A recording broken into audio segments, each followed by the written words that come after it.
ფორდინგი დავიწყე, მოდი. დღეს ვიქნება ინტერვიუ გობრუნასთან, რომელიც დიდი ხანი უკვე ჩვენი სტუდენტია სხვათა შორის და ახლახანს გახდა ტოპ სტუდენტი, იმიტომ რომ სისტემატიურად ვინც ტრეიდობს ჩვენთან, ზოგადად მაგას ეწოდება ტოპ სტუდენტის როლი რა, წოდება ესე ვთქვათ. ხო და მანამდე სანამ გობრუნას ვკითხავ რაღაცებს და გობრუნა თავს გაგვაცნობს, მინდა რაღაცა ვთქვა რა. 164 კაცი ხართ. 164-ვეს გამოძრავებთ ერთი სურვილი, ერთი მიზანი, რომ ფული გააკეთოთ. აი სურო ტრეიდინგი ფეხებზე გეკიდოთ და სურო ტრეიდინგის ენგული არ მიგიწევდეთ. აქ იმისთვის ხართ, რომ ფული გააკეთოთ, ხო?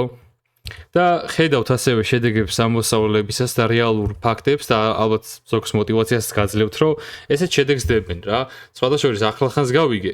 ვიდეო რო ჩავწერე $1000 გააკეთა მოსავლემ, თედო არ ვიცოდი, რომ 16 წლის იყო. ხედავთ, რომ 16 წლის ბიჭი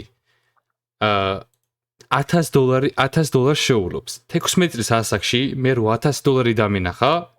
არ ვიცი. აი თან ეს $1000 როგორ აქვს ნაშოვნი.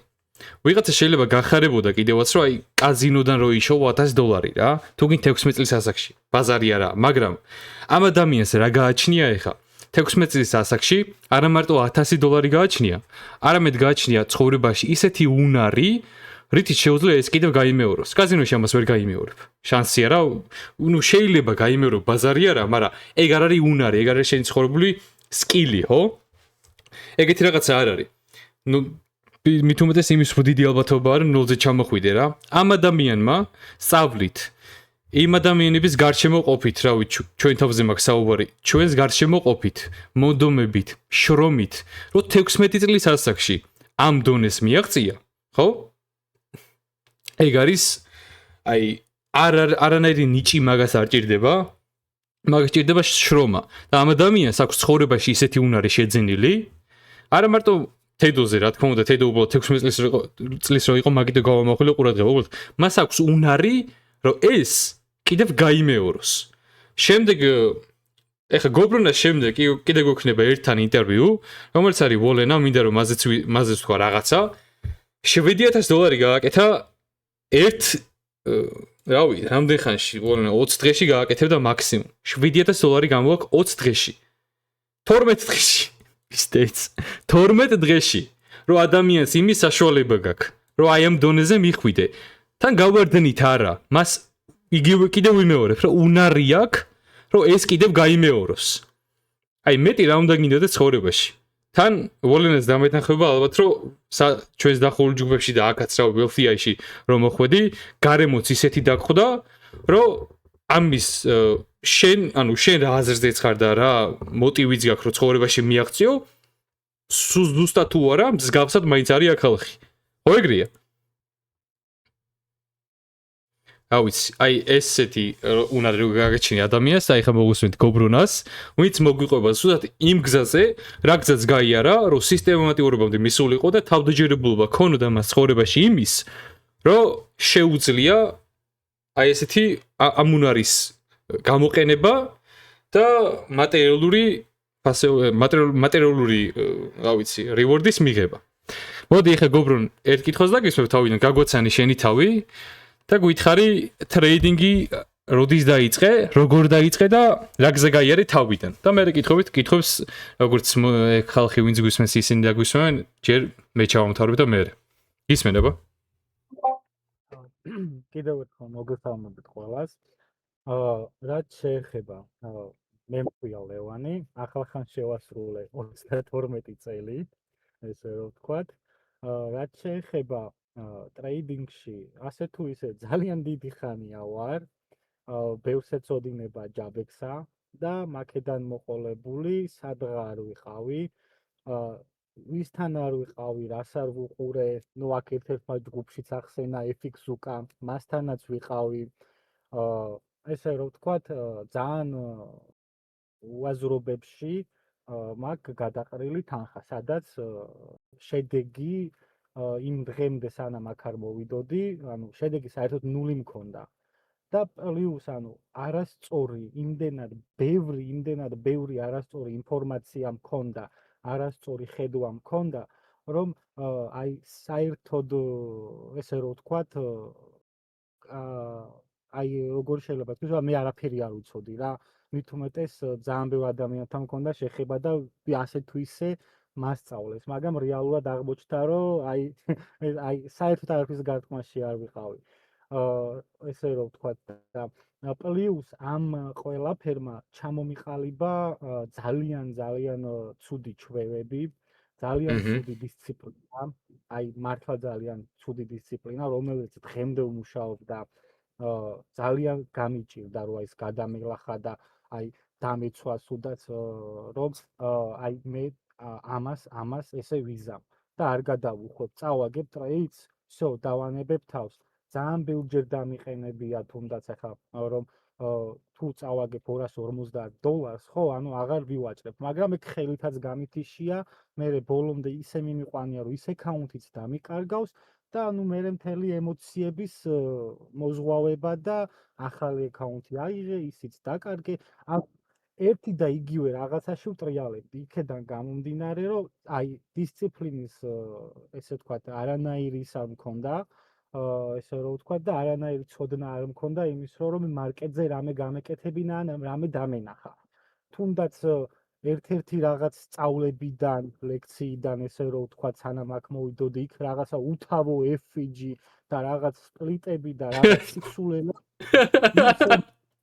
ვამბობ, მართლა უთავო FG ესე რომ ვთქვათ, მართლა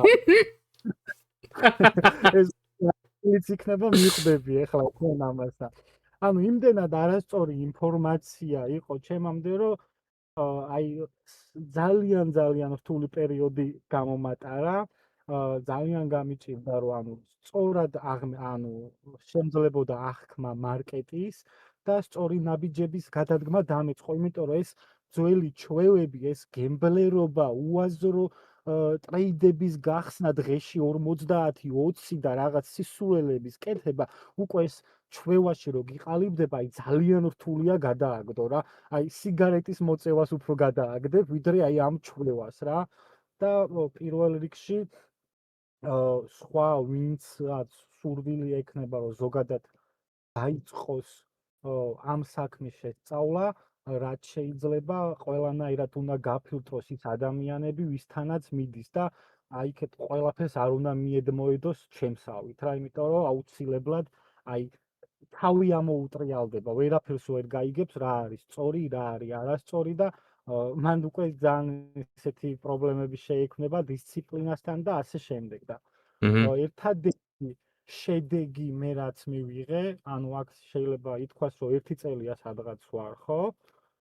ერთადერთი შედეგი რაც აქ მივიღე, იყო აი ამ ჯგუფში გაწევრიანება, მენტორშიპის გავლა, აი ამ ჩვევებზე მუშაობა და ესე რომ ვთქვათ, დისციპლინის სწორი შემუშავება, სწორი სტრატეგია და აი ამ ყველაფერმა ასე თუ ისე ჩარტინგ ტაიმი რა თქმა უნდა ვარჯიში დემოზე ჩანაწერებსაც ვაკეთებდი ესე რომ ვთქვა და აი ამ ყველაფერმა მომიყვანა იქამდე რომ მე დღეს უკვე ესე რომ ვთქვა გამომაქ თანხა მარკეტიდან და რაღაცა ნაბიჯი მაქვს გადადგმული შედეგისკენ ესე რომ ვთქვა და აღარ ვარ ასე თუ ისე წაგებებში არც აკაუნთების დაკარგვაში პირველი შემთხვევა არის საიდან მოყოლებული ალბათ აგვისტოდან მოყოლებული რომ მე აკაუნთებზე payouts ვაკეთებ და აგვისტოდან მოყოლ ანუ 1 წელია რომ payouts აკეთებ არა ბოდიში აგვისტოდან არა შემეშალა აგვისტო არა აი 1 წელი არა კაც ეს აგვისტო ეს ადრია პირველად ადრია აქ payouts გაკეთებული მაშინ რა ქვია პირველი payouts აკი არ მოხდა აქ მაქვს საერთოდ ხა შენახული მაქვს ეგ და ნახავ იმიტომ რომ პირველ payouts-ი რომ იყო რამდენიმე თვე იქნება იმიტომ რომ არა აგვისტო ერთი წუთით თან პირველი payouts-ი იყო თუ არ ვცდები ჩემი ძმაკაცის სახელზე კი ბატონო $1000 თუ $800 იყო ეს იყო მე-6 თვე რომელი გამოდის მაისი, ხო? Mhm. მაისიდან მოყოლებული, ანუ გავდივარ pay-out-ებზე, ესე რომ ვთქვა და ძალიან კარგი. ეს პერიოდი არის, ეს ბოლო პერიოდი არის, მანამდე მე ანუ აკაუნტებზე თანხას რო გავიტანდი, იმ აკაუნტს ხურავდი, ანუ არ ვიტოვებდი სავაჭროდ თანხას, მაქსიმალური ლიმიტი გამქონდა, მაგრამ ეხლა არის პირველი აკაუნტი, რომელზეც უკვე ხვალ ჩავთვალოთ, რომ მესამე pay-out-ს გავაკეთებ და პირველი აკაუნტია, რომელიც ხვალას გაქვს pay-out-ი? კი. იმიტომ რომ ნოემბერი, ახლა გითხრა, ძალიან კარგი თვე მქონდა წაგების გარეშე და სადღაც აკაუნტის 20%-მდე გამომივიდა გაკეთება. სულ. მაინტერესებს ტრეიდინგი რამ შეგაყვარა?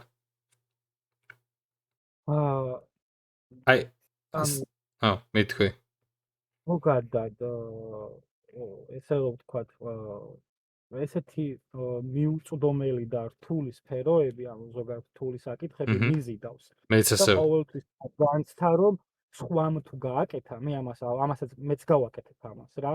სხვამ თუ ვერ გააკეთა, პირველი ვიქნები ის მე ვინც მაგას გავაკეთებ რა და სხვათა შორის ანუ დავინახე ანუ შესაძლებლობა იმის რომ შეიძლება რომ ბევრად თავისუფალი იყო ფინანსურად. რა თქმა უნდა ეს მიმზიდველი არის და აქედან გამომდინარე გადავწყვიტე რომ ჩავთვლიყავი ამ საკითხში. აი ზოგადად საქმისადმი სიყვარული თუ არ გაქვს სისტემატურად შედეგს ვერ შეინარჩუნებ რა. აი გასაგებია პირველი რაც ხიბლავს ამ საქმეში ფულია, მაგრამ თუ რასაც აკეთებ არ გისწორდება, მარტო ფულის გამო ვერ გააკეთებ გრძელვადიან პერსპექტივაში. აი ძალიან ცოტა კი რომ ვაფშე არავინ არ ვიცი, ვისაც ტრეიდინგი არ უყვარს, მარტო ფული უყვარს რა შედეგსაც გაძლევს და მას ამ საქმის კეთება პროფიტულად შეუძლია. აი ეგეთი არ ვიცი. არა მე ძალიან მსიამოვნებს, თუნდაც რომ წავაგო, აი ჩარტის ყურა ძალიან მსიამოვნებს და სიტყვაზე ამ საქმეში მარტო კონკრეტულად მიზანი მქონდა რომ თანხა იყოს და ანუ რაღაც დონეზე სიყვარული არ მქონოდა ამ საქმისთვის აქამდე დანებებული იქნებოდი ხო? დიდი ხანი არის რაც ამ სფეროში ვარ და აი მხოლოდ ამდენი ხანი რაც გავიდა და რაც დრო დავკარგეთ ყვილად 3 წელი ალბათ თუ არ ვწდები აი ეს ადგილი არის სადაც მე რაღაცა შევვნახე და მივიღე ის ღირებული ინფორმაცია და პლუს დასაწყისშივე ყველაზე ძალიან ის მომეწონა რომ აქ თუნდაც ანუ მენტორშიპის დროს რა არ იყო აქცენტი დროზე რა აი 1 საათი გავიდა აბა კარგად ბიჭებო წავედი აი ყველაზე ძალიან ის მომწონდა რომ პირიქით აქეთ იყო თუნდაც შენიყავი თუნდაც სანჯი იყო აბა კითხვები გამოუშვით აბა ვინმე გეხვეწებით კითხვა დაგვისვით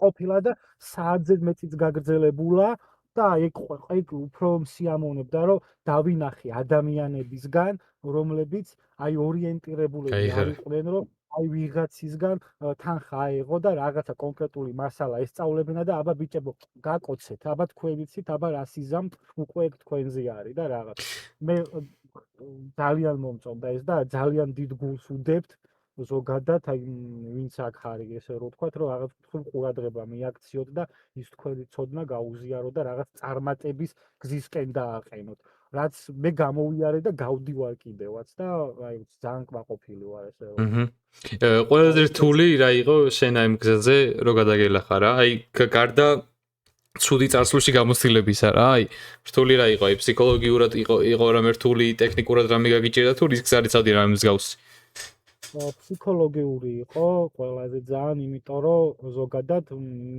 მე მიჭირს ხოლმე ზოგადად წაგებასთან შეგუება ანუ ნებისმიერ საქმეში შეიძლება ვიგულისხმო რა აი რაღაცას ვაკეთებ არ გამომდის და იქამდე ვაკეთებ სანამ არ გამომივა და ანუ მიჭირსო თავი დავანებო და აქაც თუნდაც რომ რაღაც უაზრო ტრეიდის გამო რომ იქ რაღაცა უთავო FG იყო და შევედი პოზიციაში და დავკარგე თანხა ხო თუნდაც ფანდედი მქონოდა მათაც მქონდა ფანდედი არაერთხელ ამიღია თუ მაგას ჩავთვლი რომ იყო გემბლერობით და არა ის რომ სპეციალურად რაღაცა მოძრაობის მხრივ ანუ ესე რომ ვთქვათ და გამართლებით ჩამიბარება ეს ფანდი წამიგია $500 მაგალითად ხო და ავი უკვე აუ ეს ამომაღებინა თავს ვანებებ მარკეტს და სიტყვაზე revenge trading ქვია მაგას და მოვდივარ drawdown-ში რა.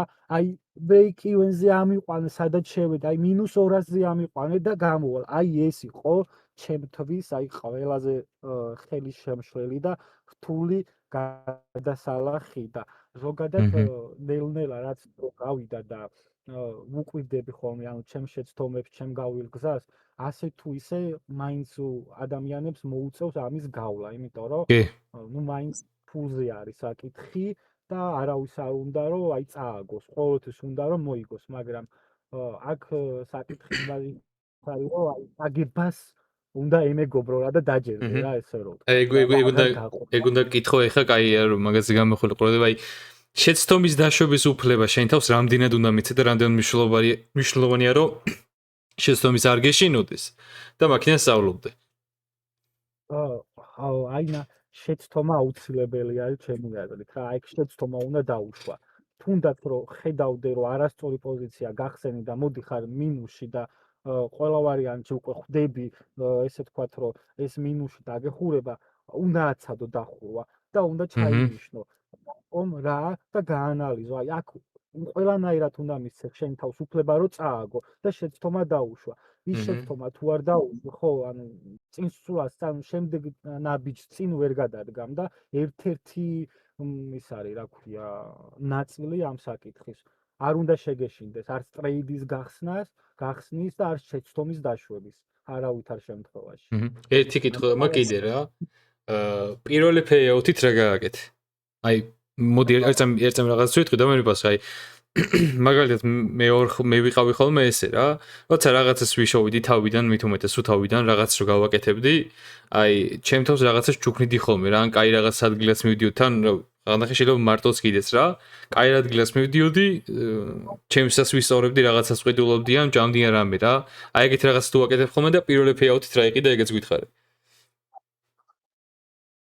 პირველი payout-ით თუ არ ვწდები ვიყიდე ამ კრიპტო საკითხების მაინტერესებს ზოგადად და მანდ სართული ვარ და პირველი ჩემი payout-ი იყო რომ კრიპტო ვიყიდე რა და მან მქონდა გადანახული ანუ ინვესტიციის მხრივ საინვესტიციო ფოტოზე ვულობ ხოლმე ფიუჩერს მანდ არ ვეხები და უაზრობაა ჩემი აზრით თუ ინვესტიციას აკეთებ უნდა გააკეთო სპოტზე და всё რამდენი წელს ხარ გეუბნო ხალხს აინტერესებს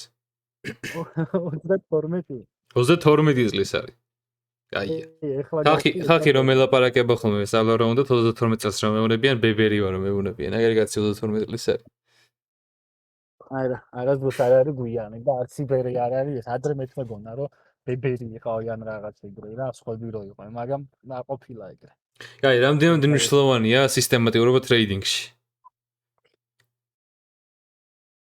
ეგ გითხარი აი შენ ახლა სისტემატიურობამდე აი სული ხარ ორი აზრი არა და აქამდეც გითხარი სანამ მახსოვს სანამ ტოპსლონის როლს მოგცემდი და სანამ ინტერვიუს შევწერდით რომ აი სისტემატიურობას ხედავ 1-2 payout-ის და უკვე გაოფიციალურდება მეთქი რა აი რამდენად მნიშვნელოვანია სისტემატიურობა ტრეიდინგში აი მაგაზე გვესაუბრა ნუ ნიშნულოვანი არის სისტემატიურობა, ოღონდ სისტემატიური იქნება მხოლოდ იმ შემთხვევაში, თუ შენს მოცემულ, ანუ ესე რომ ვთქვათ, შენ თავს ხო უქმნი, რომ აი გეგმას, რომელსაც შეადგენ, რომელსაც უნდა მიყვე ბოლომდე. ანუ იმ გეგმას თუ მიყვები ბოლომდე და დაიცავ და არ გადაუხვევ ერთი კი აუცილებლად შეძლებ რომ ამ საკითხში ანუ ეს სისტემატიურობა გამოიმუშაო და შეძლო რომ იყოს სისტემატიური და თუ მაგალითად დისციპლინის მხრივ პატარა გადახოვა გექნება იქ აუცილებლად გამოყოფს თავს ემოციური საკითხები აი ფულის საკი ანუ წააგე ტრეიდი და ფულის ამოღება და უკვე გემბლერობაში გადავა და უკვე ყველაფერს ამოატრიალებ ესე რომ ვთქვა რა შენ მხრივ და დისციპლინას თუ არ დაიცავ, სისტემატიურობაც ვერ იქნება შესაბამისად. ის მითხარი ახლა. აღონ ძალიან განაზოგადე რა, კონკრეტული რაღაცები არ ლაპარაკობ, იმიტომ რომ ხალხი ვერ გაიგებს რა. აი, მარკეტინგის ხედვა როგორც ტექნიკური რა, როგორი უნდა გქონდეს. აი, როგორი გაქვს. როგორი უყურებ მარკეტს ზოგადად. აი, მარტივ ყურებაზე გეკითხები რა, ან მარტივად უყურებ მარკეტს რამეს ართულებ ან რაიმე თუ არის? არა, გართულებით აღარ ვარ რთულებ. ადრე იყო ის საკითხი, რომ ესე რომ ვთქვათ, აჰა. ვიღვიძებდით ფულ მარკეტზე ვიყავი და არც კონკრეტულად ტრენდს არ მივყვებოდი და უბრალოდ ესე ჰაერზე ვხსნიდი პოზიციებს, მაგრამ ეხლა თუნდაც მე იქ თუ არ დავინახე, ანუ ჩემი გეგმის ნაწილი იმ ხილ, ანუ ეს ჩემი სეტაპი არის, ხო, ანუ არ ვცდილობ რომ მარკეტს გავეკვიდო საერთოდ. სხვა მხრივ ჟურნალი გააქვს? კი, ჟურნალი მაქვს, ჩემი ბლოკნოტი, როცა დავიწყე mentorship-ი, მან მქონდა ჩანახატები, თუნდაც BPR-ის მოდელებიც კი. დავახსენე. BPR-ის მოდელები, როგორც თვითონ სანთლები დახატული, გახაზული და ასე შემდეგ. აი ტრეიდს სადაც იწერე ჟურნალი? ტრეიდს სადაც, ანუ ტრეიდების გახსნის იმას არ ვიწერს იმას რო გითხრა. თუ მაგალითად, მაი მოგებულ საკითხებს არ ვიწერ. თუ წავაგე, რა იყო ჩემი შეცდომა, ანუ მაგასაც ეგენი, მაგას ეკითხებ. უფრო ხო. კი, მაგას ვეუჩივებ, კი, კვირაში და თვეში რამდენი ტრეიდს უმიზნებ ხოლმე? საშუალოდ რამდენი გამოგდის? თვეში, აი მაგალითად ნოემბრის თვეში გამომივიდა 14 ტრეიდი. 14 ტრეიდი, საკმაოა. და აი კვირაში რამდენ საათს, აი კვირაში რო გადათვალო რა, საშუალოდ რამდენ საათს უთმობ ტრეიდინგს? სიმართლე გითხრა, ადრე აზია იყო, ლონდონი იყო, თუ ან ნიუ-იორკის სესია, ყველაფერზე ვიყავი. ეგ ძალიან დიდი შეცდომა არის, ხო? უაზოდ რაღაცებს ვაკეთებდი, მაგრამ აი ეხლა ლონდონზეც რომ მაგარი სეტაპი იყოს, არ შევდივარ. ველოდები კონკრეტულად არჩეული მაქვს ნიუ-იორკის AM-ის დრო, ანუ მარკეტის გახსნის დრო და მხოლოდ მაგას ვუყურებ. ან იწყება სესია ნიუ-იორკის, მეც კომპიუტერი გახსნილი მაქვს, მარკეტს და უყურებ რა ხდება. თუ არაფერი საინტერესო არ ხდება, ხურავ ლეპტოპს, ვაკეთებ ჩემს საქმეს. ესე რომ. ან საშუალოდ რავი, კვირაში რამდენი გამოგივა? 4-5 საათი, ხო? კი. რაღაც ეგრე გამო. რამდენი პროცენტს რისკი გაკითხვა იყო ტრეიდში? ყველაზე დიდი არის $250. ანუ 0.5%. კი, ყველაზე დიდი. სანჯი რამე კითხვა გააქვს? სტანდარტულად $150 მაქვს და აუცილებლად ვაჭრობ მიკროებით. და მაქსიმუმ ხსნი ხოლმე 3 ან 4 მიკრო, მეც არა. საო, ძალიან კაი. კაი რისკ მენეჯმენტი. ყველაფერი ძალიან კაი არის, ეხლა ვისმენ ძალიან ასწავლებს ეგეთ დონეზე რო ახვედი და ის რო აი შენ თავს რამდენი იშრომე რა. ერთი რაც მინდა რომ ყველაზე კარგი განუმარტო რეალურად ეგ ფსიქოლოგიური მხარე რაც არის რა. რომ აი როგორ გადავახე მაგალითად რა, ასე ვთქვათ, ლაპარაკი ქონდა შენ თავთან რა, რომ აი შეიცვალა და სულ აი აქიდან მოყოლებული მე უკვე ამას გავაკეთებ ესე და ანუ გავუყვები როგორც რელიგიურად, ანუ იმენა წამს უკვე რომ ყველაფერს გავაკეთებ რა. აი რა დროს მიხვედი მაგდონემდე. ესე იგი, მაგ მხრივ ზოგადად სიმართლე გითხრა, live trading-ზეც ვარ და აწუს ესე რომ ვთქვათ, აწუს ლაივებიც ძალიან დამეხმარა, იმიტომ რომ ვუყურებდი თვითონ ანუ როგორ უყურებდა მარკეტს, როგორ იქცეოდა, რას აკეთებდა, მაგან უფრო დიდი იმ მხრივ мотиваცია მომცა, რომ ჩემი კუთხით, რომ გეგმა შემედგინა და ანუ გადამელახა, ანუ ეს ჩემი სირთულეები, რომლებიც ახლა მანამდეც ვახსენე და ესეთ რაღაცას ვაკეთებდი რა. სიტყვაზე ავდგებოდი, ტრეიდს წავაგებდი, თუ მოვიგებდი, არ ქონდა მნიშვნელობა. აი პირდაპირ აი ესე ლეპტოპს კეცავდი, სურათს ვუღებდი, გავდიოდი გარეთ და მაგალითად ახლა ლისის ტბასთან ახლოს ვარ რა, გადავდიოდი, რამოდენიმე კრუგი ავარტყამდი და მერე მოვდიოდი, იმიტომ რომ ეს იმდენად ვართლაგულით ვაღიარებ, იმდენად გამჯდარი მქონდა ის, რომ ანუ ბევრჯერ გამეხსნა ტრეიდი, მოვიგე, არა აქვს მნიშვნელობა, მოდი კიდე ერთ $200 გავაკეთებ. რა $200 გავაკეთებ? დაკმაყოფილდი, წადი, მოშორდი მარკეტს, ასე რომ ვთქვა და ბევრი ტრეიდი ბერფულს არ ნიშნავს, ანუ. სულ ეს ლაპარაკი მქონდა და მე ბოლოს ახლა იმ სიტყვას არ ვიტყვი, რასაც ჩემ თავს ვეუბნებოდი, ანუ თანხას რო გავაკეთებდი, სიტყვაზე გავაკეთე $300, ხო? გულში ვამბობდი, აქ ის არავინ არ არის და კიდე ლეპტოპს კეტავდი და გავდიოდი რა გარეთ სახლიდან შორს ყოფილიყავი რა და ეს სადღაც სისტემატიურად უკვე რომ 10 ჯერ 15 ჯერ 20 ჯერ გავაკეთე აი ვაფშე სხვა ადამიანი სხვა ლევანი გავიჩით ესე რომ ვთქვათ რა აღარ მქონდა ის სურვილი რომ რაღაცა უაზროდ გამეხსნა კიდე ტრეიდი ან არ დამეცადა სეტაპისთვის ან თუნდაც გავაკეთე 300-500 დოლარი და კიდე დამჯდარიყავი და გამეხსნა უაზროდ პოზიციები. აი მაგ მხრივ ვაფშე ძალიან დიდი შედეგი მომცა მე პირადად აი ამ საკითხმა რომ დაკეტე ლეპტოპი წადი. ნუ სულაც ისე ვუღებდი რომ აი ნახე გადავყიდე დავკეტე მაგარი ვარ. აი ძალიან მიჭირდა ეს რა მართლა ძალიან ხანდახან მაგის გამონათებები მაგრამ ჯერჯერობით არ ყოფილა ის რომ ზედმეტად 1 მიკროთი მაინც გამეხსნას ტრეიდი ჯერჯერობით ესე რომ ვთქვა და მიამაყება ჩემი თავის სიმართლე რომ ვთქვა. ძალიან კაი. ეგ ძალიან კაი ჩვევა თქვი ხა რა. ზოგადად ეხა აუცილებელი არ არის რომ გარეთ გახვიდე და ირბინო და იარო რა. ეგ ხო არაფერს არ ცვლის, აი თეორიულად რო ვილაპარაკოთ, არაფერს არ ცვლის, ხო? მაგრამ ზოგადად ადამიანს რაღაცა დისციპლინა რო გაქვს, გინდა ლოგიკური იყოს და გინდა ლოგიკური იყოს, ხო? რაღაცა დისციპლინას რო გამოი, მაგალითად მე მახსოვს სკარფმა თქვა, სანამ ტრეიდს დავიწყებო, მედიტირებო რა, ეხლა მედიტაცია რაში მეხმარება, მე რო ტრეიდი გავხსნა, ხო? არ მეხმარება, მაგრამ რაღაცა დისციპლინა არის.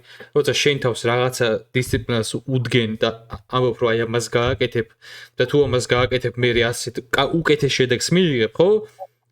პროსტა დისციპლინა და არა გინდ მედიტაცია იყოს, გინდ ცივიჟღაფი იყოს, გინდ ვარჯიში იყოს, გინდ სირბილი იყოს, მშლობა რა, ხო? აი მაგალითად მე ვიყავი ეგრე რა. აი ეხაც ვარ ხოლმე. თუ ადრე ვიყავი და ლაივ ტრეიდინგი რომ მქონდა, მე რო უშევდი მარტო რა. თუ ლაივ ტრეინინგამდე ჯიმში მივდიოდი, აი მე მაგრამ ძალიან მარტივად ტრეიდობდი და თითქმის ყველა ხელს ვიგებდი ხოლმე რა. აი ეგეთი რაღაცეები ძალიან საკმაოდ მოქმედებს შედეგზე. გააქსანჯი კიდე რა მეკითხო. თორე ხალხს დავასმევინეთ, რავი, თუ რა მეინტერესებთ. კითხვა ეს არაფერი არ მაქვს, მაგრამ აი მაგ ფსიქოლოგიურ დონეზე ვიტყვი თეორიულად სიტყვას რა. აი მედიტაცია და ყველაფერი რატომაც მუშაობს ზოგადად რა. ყველაფერი ტრეიდინგში ხან ბიჭებსაც რო უსმენთ და ყველას თუ დააკვირდებით ვისაც უწოდოთ ხოლმე რა. ძალიან ბევრი საერთო აქვს რა ამ ადამიანებს, იმიტომ რომ ყველა დაახლოებით ერთ-ერთი გზას გადის რა. აი ეს მედიტაცია იქნება თუ რაღაც რასაც გააკეთებთ რა, ეგ არის თქვენი ჩვევა და თქვენი ასე ვთქვათ პიროვნების შედგენა რა და მაგით იწყება თქვენი ასე ვთქვათ თავის მიმართ პატივისცემა რეალურად რა. როცა რაღაცას იტყვი და ასე ვთქვათ რაღაც ემოციაზე იტყვი, რომ აი ეს ემოცია მე ზარალს ან ცუდად მიყენებს ასე ვთქვათ და კარგ შედეგს არაფერს არ ამაძლევს რა. მაგ დროს როცა შენ თავს ღრმა ფსიქოლოგიურ დონეზე დაუფიქრდები და იტყვი, რომ აი არ მუშაობს რა, ეს და აღარ გავაკეთებ რა, მაგის უნდა დაიჯერო, რომ მართლა აღარ გააკეთებ, თორე სიტყვები არაფერი არ არის რა, თუ პრაქტიკაში იმენა ეგ არ განიცადე და აი იმ წაგებით, მაგალითად წაგებას გამომხილებ ყურადღებას სახში არ დაბრუნდი იმით, რომ აი შენ წაგებული ხარ დღეს რა და ანუ ეგო არ უნდა გქონდეთ. ანუ ყველაფერზე წაგება, მოგება, ყველაფერი სიამოვნებას უნდა განიჭებდეთ და უყურებდეთ როგორც ბიზნესს რა. და ნელ-ნელა როცა უკვე მივიღებ იმას, რომ მოგება, წაგება ერთ და იგივე შედეგს განიჭებ, შენ აღარ უკან ფულზე აღარ ხარ დამოკიდებული რა. ყველა ის ემოცია, ყველაფერი უკვე სხვა სახეს იღებს და უკვე ბევრი სხვა ადამიანი ხდები რა. ნუ ჩემ თავზე ყოველ შემთხვევაში ეგრე იყო, რომ აი ყველაფრიდან წაგება, მოგებიდან რაც იყო, ყველაფერზე სიამოვნებას ვიღებდი რა. და ნელ-ნელა უკვე პრაქტიკაში რომ მაგას გზელვადიანად აკეთებ, მე უკვე გონებაც ისე გილაგდება და ისე გეცვლება, რომ აი სხვანაირად აძროვნებ რა და არ სხვანაირად უყურებ ყოველთვის. ეგაა ჩემი ყველაზე რჩევა, რაც აითვალისწინეთ რა. ხო, ძალიან ბევრი ხართ მარტო შედეგზე ორიენტირებული რა, ძალიან ბევრი უშვებს მაგ შეცდომას. ეხა ჯაჭით წავიგითე თავიდან დავაკვირდი და იმენა დავამოღამე, რომ ხართ შედეგზე ორიენტირებულები რა.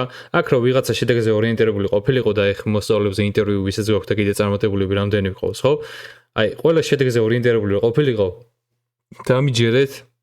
ერთხელ შეიძლება გავოდნოდათ, მაგრამ სისტემატიურობამდე ვერავინ ვერ მივიდოდა. სისტემატიურობა რისთვის არის საჭირო? ერთხელ რომ მოიგებ რაღაცა $1000 მაგალითად, ხო? ეგ $1000 წამში შეიძლება გაქრეს შენი არადისციპლინურობის გამო. ამიტომაც ის შემოეთ პროცესით, თუ საქმე არ გიყვართ, ვაფშე დაანებით მაშინ თავი ამ საქმეს რა. აი ზუსტად ეგეთი კითხვა იყო წერა, რომ აი თუ ფული არ იქნებოდა ინტერესი რა, ანუ მაინც არ გააკეთებდითო რა. ბაზარი არა შეიძლება, მაგრამ აი, ხო. აი ტრეიდინგს თავიდან იწყებ რა, ლოგიკური არის რომ აი მაგ მოტივით ხარ რომ რეალურად ფული იშოვო რა, მაგრამ აი მე ჩემ თავთან ეხა ბიმიცი ჩემი მთელი ამბები და რაღაც რა, როგორ მოვდიოდი და აი ტრეიდინგში ფული უკვე ჩემთვის საინტერესო აღარ იყო რეალურად, ალბათ 3-4 თვის მერე უკვე რა, რომ ვნახე რომ რეალურად ეს საქმე რასაც გაძლევს, იმასთან შედარებით ფული არის აი ვაფშე სხვა რაღაცა. აი მენა ზედმეტი რაღაც არის რა. შენ თავს გაჩვენებს შენს ემოციას, შენს ადამიანობას, რა მინუსი გაქვს, რა პრობლემა გაქვს რა და აი როგორც პიროვნებას განვითარებს რა, სხვანაირად გაქცევს ვაფშე და მაგიტო უიძახი რომ მე დღესაც ეხა ამ მაინდსეტით როგორც ვარ, ყველაფერი რაც მიკეთებია და როგორც ვაკეთებ რა, სულ რომ ფული აღარ იშოვებოდეს, დიდი ალბათობით მაინც ვიტრეიდებ, იმიტომ რომ ჩემ ყუდრო ადგილს გზნობ აქ რა და მშვიდდები. მარტო მაგის გამო გავაკეთებ ამ ყველაფერს, რომ მარკეტი მიყვარს რა. და აი ეგრე რომ მიხვალთ რომ მართლა საქმე შეიყვარებთ და არა იმას რომ აი ნახე როგორი ლაგჟერი თემა არის და ამდენ ფული იშოვება და როგორი წერება რა. არ არის ეგრე, იმიტომ რომ აი TGR-ზეც რო კითხულობთ ხოლმე მაგალითად რა, როგორი ტიპია და რაღაც ბევრჯერ არის ხოლმე კითხვები რა. აი ეგ არის ჩვეულებრივი მარკეტერი მაგარი რა. აი ადამიანი, რომელიც მაგ ლაიფსტაილს გაჩვენებს, რომ თითქოს ტრეიდინგი არის ეგ რა და ტრეიდინგი ბევრად უფრო დიდი რაღაც არის. ძალიან მაგარი რაღაც არის რეალურად რა.